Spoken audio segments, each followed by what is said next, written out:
አሰላሙ አለይኩም ወራህመቱላሂ ወበረካቱ። ውድና የተከበራችሁ የቻናል ቤተሰቦች እንደምን አላችሁ? እንደምን ከርማችኋል? ለዚህ ቻናል አዲስ ከሆናችሁ ላይክ፣ ሼር፣ ሰብስክራይብ በማድረግ ቤተሰብ እንድትሆኑ በታላቅ ትህትና ጠይቃለሁኝ። ይህን ቻናል ሰብስክራይብ በማድረጋችሁ አትጎዱ ብትጠቀሙ እንጂ ብዬ አስባለሁኝ።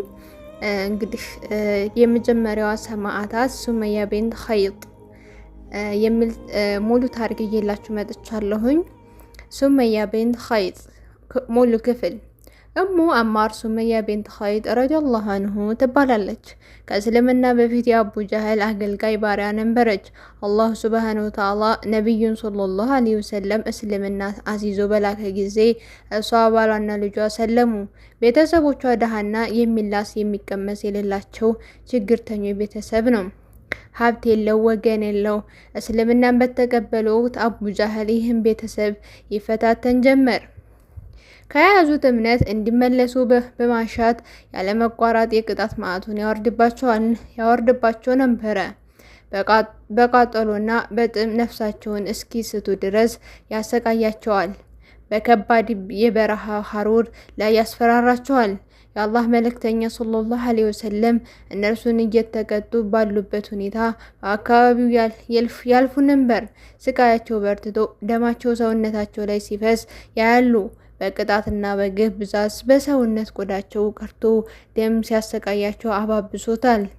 ነቢዩ ሰለላሁ ዐለይሂ ወሰለም የተከታዮቻቸውን ሁኔታ እያዩ ምንም ማድረግ ባለመቻላቸው በእጅጉ ያዝናሉ። በህመማቸው ይታመማሉ። የያስር ቤተሰቦች ሆይ ታገሱ፣ ቀጠሯችሁ ጀነት ነው ከማለት ውጭ ምንም ማድረግ አልቻሉም። ወአቅም መጣት። መካ በዘመነ ጃሂልያ እንዲህ ነበረች።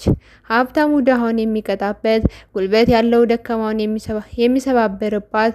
በመካ የተከታዮችን ስቃይ ለመከላከል ጉልበት ያልነበራቸው ነቢዩ ሰለላሁ ዐለይሂ ወሰለም በዚህ ቃል ውድ ሰሃቦቻቸውን ያጽናናሉ። ከተስፋዎቹ ሁሉ ምርጥ በሆነው የጀነት ተስፋ ሞራላቸው ይገነባል። እነርሱም በእርሳቸው ቃል ይበረታሉ።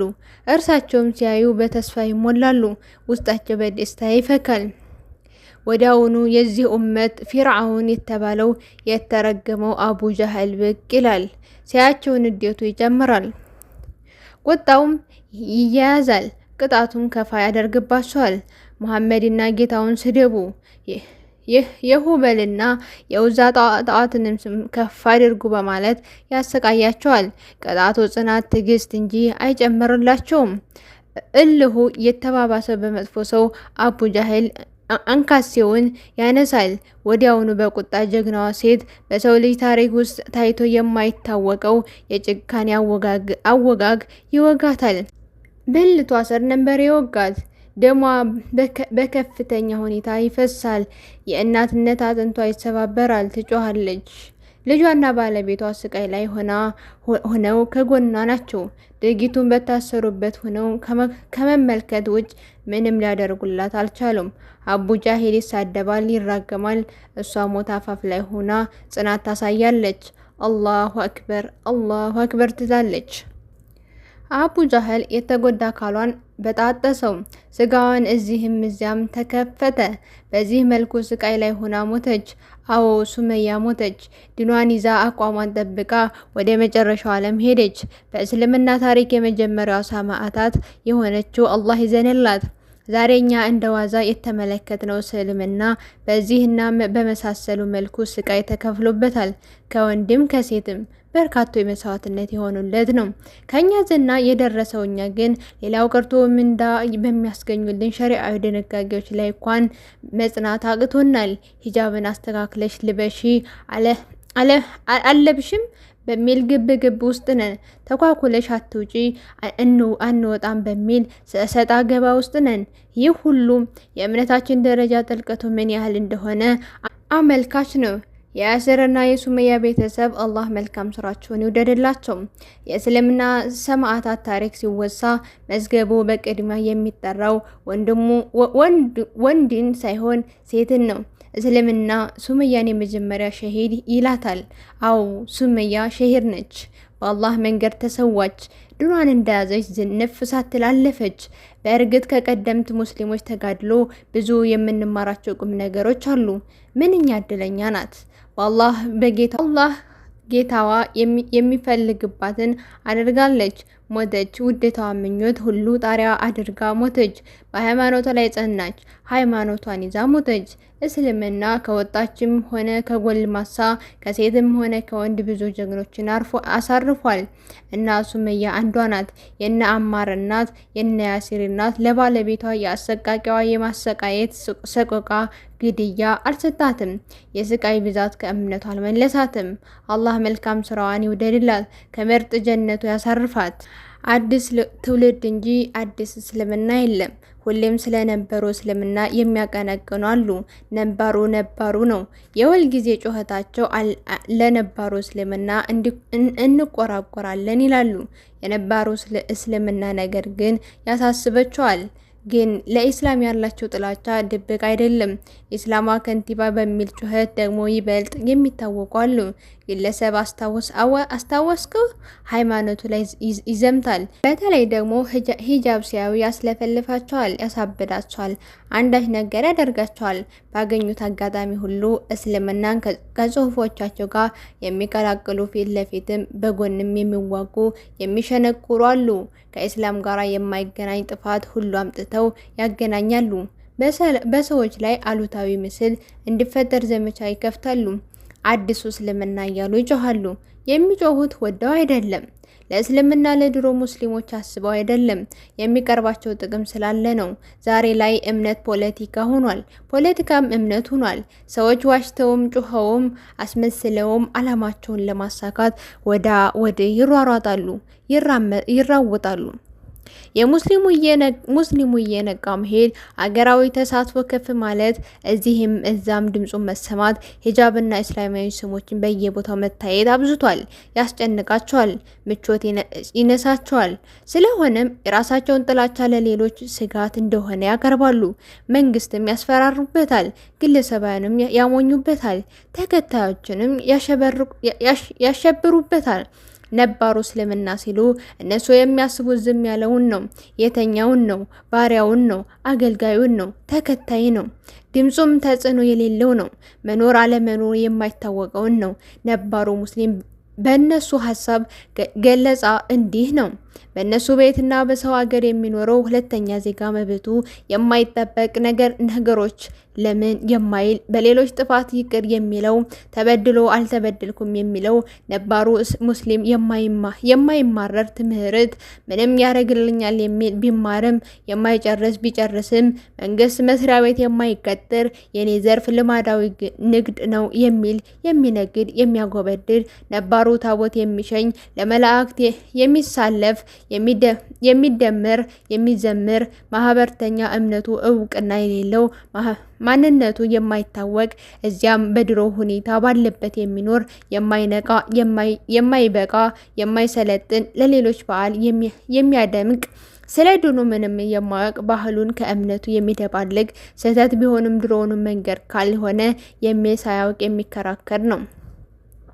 ነባሩ የማይመጥን የማይመርጥ ቁጭ ብሎ ጫቱን ይዞ ዱዓ የሚያደርግ የሚያሾፍ የሚሸር አላህ ነው የሚል ከሌሎች እኩል ነኝ ብሎ የማያምን የማይንቀሳቀስ የማይጥር ቦታ በኋላ ነው የሚል እንደተከተለ የሚኖር ነባሩ ስለ መንግስቱ፣ ስለ ፖለቲካ፣ ስለ ለውጥ፣ ስለ አገሩ የማይናገር ተለጎመ የሚኖር አገራዊ እንቅስቃሴዎች ላይ የማይሳተፍ ተመሪ እንጂ መሪ የማይሆን ነባሩ ቃልቻ ጠምጣሚ፣ ገለልተኛ፣ ስራ ፈት፣ ጫት ነጋዴ፣ ቃሚ እንዲህ ነው ምስላቸውና ሀሳባቸው። እስልምና ሙስሊሙን የሚያውቁትና የሚስሉት በዚህ መልኩ ነው። ከዚህ መስመር ወጣ ያለ እንደሆነ አክራሪ፣ ጽንፈኛ እያሉ ያሸማቅቁታል፣ ያሳጡታል፣ ይዘምቱበታል።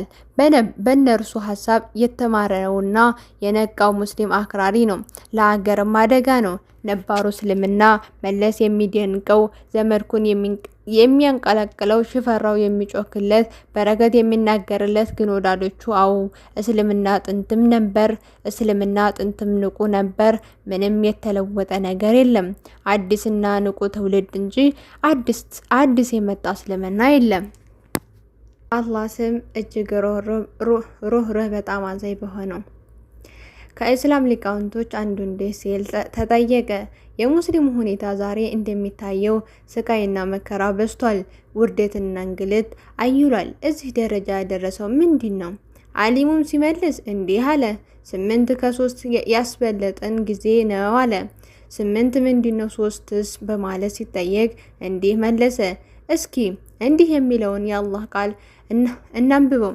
አባቶችና ወንዶች ልጆቻችሁም፣ ወንድሞቻችሁም፣ ሚስቶቻችሁም፣ ዘመዶቻችሁም የሰበሰባችኋቸው ሀብቶችም ሰሯን የምትፈሩዋት ንግድም የምትወዷቸው መኖሪያ ቤታችሁም እናንተ ዘና ከአላህ ከመልእክተኛው በእርሱ መንገድ ከመታገል ይበልጣል? የተወደዱ እንደሆኑ አላህን ትእዛዝ እስከሚያመጣ ድረስ ተጠባበቁ በላቸው። አላህ አመፀኞች ህዝቦችን አይመራም። ሱረቱል ተውባ 24 1 አባታችሁ፣ 2 ልጆቻችሁ፣ 3 ወንድሞቻችሁ፣ 4 ሚስቶቻችሁ፣ 5 ዘመዶቻችሁ፣ 6 ሀብቶቻችሁ፣ 7 ንግዶቻችሁ፣ 8 መኖሪያ ቤታችሁ። እነዚህ 8ቱ 1 ከአላህ 2 ከመልእክተኛው 3 በአላህ መንገድ ላይ ከመታገል በልጠው የተወደዱ ከሆኑ ከውርደትና ከሽንፈት አንላቀቅም። አላህ ይሁነን። ሙእሚን ሁሌም የተረጋጋ ነው። መረበሽና መሸበር የሙእሚኖች ባህሪ አይደለም። ሲጀመር ለአኺራ እንጂ ለዱንያ አልተፈጠርንም። ለዚህ ነው ዱንያ ላይ እንሞታለን፣ አኺራ ላይ ግን አንሞትም። መሞታችን ሀቅ ነው። መሞታችን ቀናችን ግን አናውቀውም። ኮሮና ስለገባ እድሜያችንም አያጥርም፣ ስላልተገባም እድሜያችን አይረዝምም። የተጻፈልን ቀንም ይሁን በጉንፋንም በጅሃድም ይሁን በፍራቻችን መሞታችን አይቀርም። ስለዚህ ምንም አንጨነቅ። ሙእሚን ሞትን አይፈራም፣ አያስጨንቀውም። ሙእሚን የሚያሳስበው፣ የሚያስጨንቀው፣ የሚያስፈራው ከሞት በኋላ ስላለው ህይወቱ ነው። ይህ ሁሉ ከመሆኑ ጋር ግን አላህ መልእክተኛ ሰለላሁ ዐለይሂ ወሰለም ባዘዙ መልኩ ራሳችንም ከየትኛው አደጋ ለመከላከል መያዝ ያለብን ጥንቃቄ መያዝ አለብን። ይሁን የትኛው ሙሲባ ሲመጣ የሰው ልጆች ከአላህ ዲን ሲርቁ ወደ አላህ ይመለሱ ዘንድ ማንቂያ እንደሆነ እናምናለን። የመጣው ሙሲባ ሙእሚንም ፈረጁም ይዞ ሊሄድም ይችላል። ሁሌም ግን በንያው ይቀሰቀሳሉ።